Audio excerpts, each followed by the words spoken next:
नमस्कार. मी अरविंद विठ्ठल कुलकर्णी. अधोरेखितचा आजचा विषय आहे नपुसक विरुद्ध आत्मनिर्भर राज्यकर्ते. मित्र, नरेंद्र मोदी सरकारनं नागरिकता संशोधन निर्बंधाचे जे अधिनियम घोषित केले, लागू केले, त्याला विरोध करणारी जी मंडळी आहेत, ममता बॅनर्जी, राहुल गांधी, अरविंद केजरीवाल, शरद पवार वगैरे वगैरे, त्यांचं म्हणणं असं आहे की धर्माच्या आधारावर मोदी फाळणी करतायत, मुसलमानांना बाजूला करतायत, त्यांच्यावर अन्याय करतायत, त्यांना नागरिकत्व देत नाही आहेत. आणि दुसरं म्हणजे मोदी एक मतपेढी निर्माण करतायत. बांगलादेश, पाकिस्तान आणि अफगाणिस्तानातून जे हिंदू आहेत, ज्यांना भारतात यायचं आहे किंवा आलेले आहेत, त्यांची एक मतपेढी निर्माण करतात, असे दोन आरोप मुख्य आहेत. आता हे निवडणुकीच्या आधी आरोप केलेले असल्यामुळे त्याला वेगळा वास विरोधी पक्षांना येतो आहे. सर्वसामान्य माणसानं विचार करताना निवडणुका वगैरे बाजूला ठेवूया आणि मुळात जाऊन हा प्रश्न धर्माच्या आधारावर केलं आहे का, मतपेढी निर्माण केले का, या आरोपामध्ये सर्वसामान्य माणसानं, कारण भारताच्या भवितव्यतेशी, भारताच्या सुरक्षिततेशी, भारताच्या सार्वभौमत्वाशी, अखंडत्वाशी, स्वतंत्रतेशी संबंधित असा हा नागरिकता संशोधन निर्बंध हा विषय लागू आहे. त्यामुळे तो विचार करायला पाहिजे. पहा, आज जे आरोप करतायत की मोदी धर्माच्या आधारावर राज्य करतायत, विभागणी करतायत, समाजामध्ये दोन गट पाडतायत, असे आरोप करणारे जे लोक आहेत त्यांचं भारताच्या फाळणीविषयी मत काय आहे ते सांगत नाहीत. भारताची फाळणी ही भारताच्या गेल्या 1000 वर्षाच्या किंवा त्याच्याही आधीच्या, तिथपासून मोजलं तर एवढ्या प्राचीन काळातली सर्वात मोठी दुःखद घटना आहे, आश्चर्यकारक घटना आहे. एकाही हिंदूला फाळणी नको असताना फाळणी झाली कशी? स्वातंत्र्य लढ्याची परिणती भारताच्या विभाजनात झाली, अखंड भारत मुक्त झाला नाही. याचं कारण त्यावेळेला स्वातंत्र्य लढ्याचे जे नेतृत्व करत होते त्यांनी सोपा पर्याय निवडला, धर्माच्या आधारावर फाळणी. त्यांनी लढा दिला नाही, सिव्हिल वॉर, नागरी युद्ध केलं नाही, मुसलमानांचं प्रबोधन केलं नाही, त्यांच्यातले आणि हिंदूंमधली जी साम्यस्थळं आहेत त्याच्यावर भर दिला नाही. मुसलमान आणि हिंदू एकत्र कशामुळे राहू शकतात यासाठी जे आदर्श पुरुष, त्यांची आठवण करायला पाहिजे होती, त्यांचे उत्सव करायला पाहिजे होते, ते काँग्रेसनं केलं नाही. काँग्रेसनं धर्माच्या आधारावर फाळणी केली आहे आणि याविषयी काँग्रेस गप्प आहे, काँग्रेस बोलत नाही काही. फाळणी का केली? फाळणीचं समर्थन करणारा एक मुद्दा त्यांच्याकडे नाही, ममता बॅनर्जीकडे नाही, शरद पवारांकडे नाही, की एकाही हिंदूला फाळणी नको होती. व फाळणी तुम्ही केली का? आणि जो भाग हिंदूंचा आहे भूभाग, तो असा काढून तुम्ही मुसलमानांना स्वतंत्र राष्ट्र, आणि भारत स्वतंत्र होताना तुम्ही भारताचं एक कट्टर शत्रू राष्ट्र भारताच्या सीमेवर, केवढा मोठा हा अपराध, हा देशद्रोह आहे, राजद्रोह आहे. तुम्ही विश्वासघात केला हिंदूंना. ते लोक आज मोदींवर आरोप करताय की तुम्ही धर्माच्या आधारावर फाळणी करताय. आता धर्माच्या आधारावर म्हणजे का? पहा कसं आहे ते की हिंदू, बुद्ध, ख्रिस्ती, पारशी, जैन वगैरे हे यांचा छळ झाला म्हणून त्यांना भारतात आता आपण नागरिकत्व देतोय. यांचं म्हणणं असं आहे, ममता बॅनर्जी वगैरे यांचं, की पाकिस्तानात जे मुसलमानांचा छळ झाला असेल त्यांना पण मग तुम्ही नागरिकत्व द्या. तर त्यांना नागरिकत्व कोणी नाकारलेलं नाही आहे. ते नागरिकत्वाचे जे स्वतंत्र निर्बंध आहेत त्याखाली ते आवेदन करू शकतात की आम्हाला भारताचा नागरिक व्हायचं आहे. हा जो मुद्दा आहे, नागरिकता संशोधन निर्बंध हा जो विषय आहे, तो केवळ धर्माच्या आधारावर पाकिस्तान, बांगलादेश आणि अफगाणिस्तानात ज्यांचा छळ होतोय त्यांच्यासाठी आहे. जे मुसलमान आहेत त्यांचं भारताच्या फाळणीविषयी मत काय आहे हे त्यांनी आधी घोषित करायला पाहिजे की भारताची फाळणी आम्हाला पसंत नाही, हिंदू आणि आम्ही यांच्यात काही फरक नाही, केवळ धर्म आम्ही बदललेला आहे एवढाच, बाकी ही भारताची जी संस्कृती आहे ती आम्हाला मान्य आहे, असं पाकिस्तानात ज्या मुसलमानांचा छळ होतो ते म्हणायला तयार आहेत का? त्यांनी म्हणावं ना एका वाक्याने. हे मी ममता बॅनर्जी, शरद पवार या सगळ्यांना आवाहन करतो की तुम्हाला त्या लोकांना जर नागरिकत्व द्यायला हवं असेल तर त्यांनी हे म्हटलं पाहिजे. त्यांना भारतात आपण नागरिकत्व देणार आणि तरी त्यांचा फाळणीला पाठिंबाच असणार.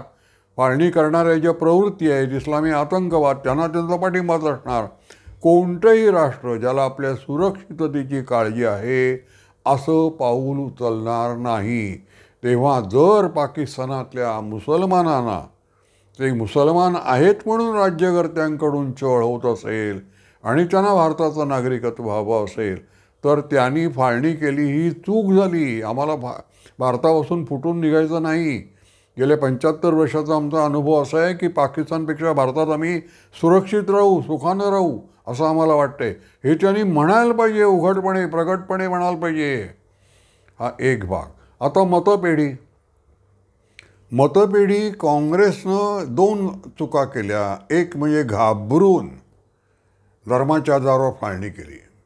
शांतता हवी आहे की अखंड भारत हवा आहे असा प्रश्न जेव्हा निर्माण झाला तेव्हा नको, अखंड भारत नसला तरी चालेल, शांतता होईल ना, निर्माण होईल ना, मग शांतता घेऊया. काँग्रेसने शांतता भारताची फाळणी करून विकत घेतलेली. आता या शांतता जी आपण केली निर्माण आणि भारत निर्माण केला, काँग्रेसला अशी भीती वाटत होती की हिंदू आपल्याला यापुढे थारा देणार नाही, दारात उभं करणार नाही, कारण फाळणी केली, विश्वासघात केला.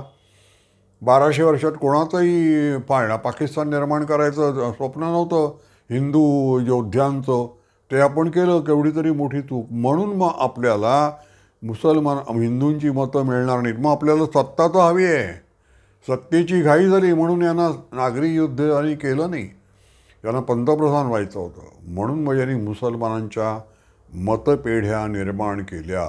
ममता बॅनर्जी विरुद्ध पुरावे उपलब्ध आहेत की तिने रोहिंग्या मुसलमानांना भारतात बोलावून सुस्थिर केलं आपली मतपेढी बांधण्यासाठी. ते कसं गंमत आहे लढा कोणाविरुद्ध आहे? जातीयवादी विरुद्ध धर्मनिरपेक्षतावादी, 2 गट, हिंदूंमधले 2 गट. आता जातीयवादी कोणाला म्हणतात? सावरकरवादी जे आहेत, संघवाले जे आहेत, हिंदुत्ववादी आहेत ते जातीयवादी.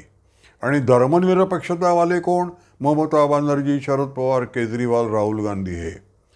आता हे धर्मनिरपेक्षतावादी कसं, यांनी तर धर्माच्या आधारावर फाळणी केली आणि धर्माच्या आधारावर फाळणी करू नका असं सावरकर सांगत होते, असं संघ सांगत होता, असं सगळे हिंदुत्वनिष्ठ सांगत होते.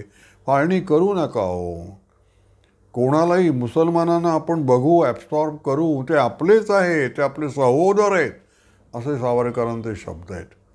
त्यामुळे धर्माच्या आधारावर यांना फाळणी नको होती. या धर्मनिरपेक्षतावाद्यांनी ती फाळणी केली आणि उलट्या बोंबा, त्याप्रमाणे सावरकर हे जातीयवादी आहेत, संघ जातीयवादी, भाजप जातीयवादी, अशी यांनी बोंबाबोंब सुरू केलेली आहे. फाळणीचा इतिहास समजून घ्या. सावरकरांचा फाळणीला विरोध आहे. सावरकर म्हणाले मुस्लिम आपले सहोदर आहेत, आपण एकत्र राहू. सावरकरांनी काय आश्वासन दिले 1937च्या हिंदू महासभेच्या अहमदाबादच्या कर्णावतीच्या भाषणात? काय आश्वासन दिले? स्वतंत्र भारतात मुसलमानांना जेवढे अधिकार असतील त्याविषयी एक जादा अधिकार हिंदू मागणार नाहीत. पण तुम्ही जाऊ नका, तुमच्या दारासमोरून गंगा वाहते, कशाला बादली घेऊन मक्केला जाता पाणी आणायला, अशी सावरकरांची भाषणं आहेत. तर सावरकरांनी पूर्ण विरोध केला आहे. नाही का फाळणी करायची असं त्यांनी म्हटलं आहे. त्यांना तुम्ही जातीयवादी म्हणता. हे का होतं असं? याचं कारण असं आहे की मुसलमानांचा जो प्रश्न आहे तो सोडवायला काँग्रेसच्या ध्येयवादाकडे, गांधीवादाकडे उत्तर नाही. हे घाबरतात, कारण मुसलमानांनी हिंदूंवर जे मानसिक राज्य केलं ते क्रौर्याच्या माध्यमातून केलं. मुसलमानांच्या क्रौर्याला आणि पूर्णपणे एक्सक्लुझिव्हनेस त्यांच्याकडे की केवळ इस्लाम, सहजीवनाला नकार, इस्लाम किंवा मृत्यू असे जे त्यांनी पर्याय दिले आणि छळ, मंदिरं पाडायची महिलांचे, त्याला काँग्रेस घाबरतो. मुसलमानांचा प्रश्न आपल्याला सोडवता येणार नाही, त्यामुळे ते जे म्हणतील त्याला, म्हणून त्यांना आम्ही नपुसक शीर्षकात म्हटलंय ते की मुसलमानांचा प्रश्न सोडवायला काँग्रेसकडे काही तोडगा नाही, काही समाधान करतील असं त्यांच्याकडे काही वेगळे पर्यायच नाहीत. मुसलमानांना शरण जाणं एवढं एकच त्यांच्याकडे आहे. त्याच्या विरुद्ध मोदी काय म्हणत आहेत पहा. मोदी असं म्हणत आहेत की तुम्ही सकारात्मक विचार करा, तुम्ही सामर्थ्य संपन्न व्हा आणि तुम्ही संघटित व्हा. 3 गोष्टी जर तुम्ही केल्यात हिंदूंनी तर मुसलमानांचा प्रश्न, कारण मुसलमान हे शेवटी माणसंच आहेत, ते सामर्थ्यापुढं झुकतात. हिंदू सकारात्मक विचार करतायत. हिंदू 370 रद्द करू शकतात, हिंदू राम मंदिर बांधू शकतात, हिंदू हे विधेयक त्याचं निर्बंधात रूपांतर करून आणू शकतात, नागरिकता, हिंदू हे कॉमन सिव्हिल कोड आणू शकतात, समान नागरी संहिता. हा सकारात्मक विचार तुम्ही केलात तर मुसलमानांना जगायचं असल्यामुळे आणि सुखानं जगायचं असल्यामुळे आपल्याला हिंदूंशी जुळवून घ्यावं लागेल या निष्कर्षापर्यंत ते येतात. सामर्थ्य संपन्न तुम्ही झालात. तुमच्याकडे पाकिस्तानकडे जेवढे अणुबॉम्ब आहेत त्याच्यापेक्षा जास्त, आणि त्या दृष्टीनं आत्मनिर्भर संरक्षणाच्या क्षेत्रात होतं. आणि संघटित, हिंदू संघटित नव्हते, हा त्यांचा सगळ्यात मोठा दोष होता. हिंदूंना संघटित करण्यासाठी डॉक्टर हेडगेवारांनी गांधींकडे, डॉक्टर हेडगेवार काँग्रेसमध्ये होते आणि त्यांना संघटना काँग्रेसमध्ये बांधायची होती. गांधींनी विरोध केला.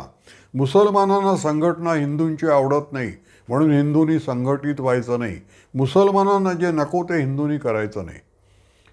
मग हेडगेवारांनी स्वतंत्रपणे राष्ट्रीय स्वयंसेवक संघ स्थापन केला. तो संघटित आहे. आज विश्व हिंदू परिषद आहे, ती संघटना आहे. संबंध जगामध्ये आज वेगवेगळ्या प्रकारानं हिंदूंचे कार्यक्रम, धार्मिक, दिवाळी वगैरे, हे हिंदूंच्या संघटन कौशल्याचं उदाहरणं आज सगळीकडे दिसत आहेत. मुसलमानांना ही भाषा समजते. भारतातल्या वेगवेगळे धार्मिक, सामाजिक, भाषिक समूह जे आहेत त्यातला सगळ्यात जागरूक समाज मुसलमान समाज आहे. त्याला वारा कसा वाहतो हे पटकन पहिल्यांदा लक्षात येतं.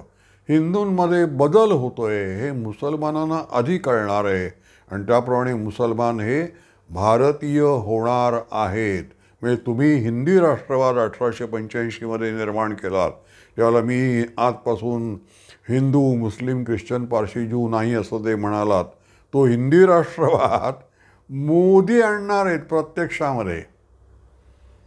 किती व्यत्यास आहे पहा, हा राजकीय व्यत्यास आहे की जे स्वतःला धर्मनिरपेक्षतावादी म्हणवतात ते जातीयवादाला घाबरतात आणि नपुसक होतात.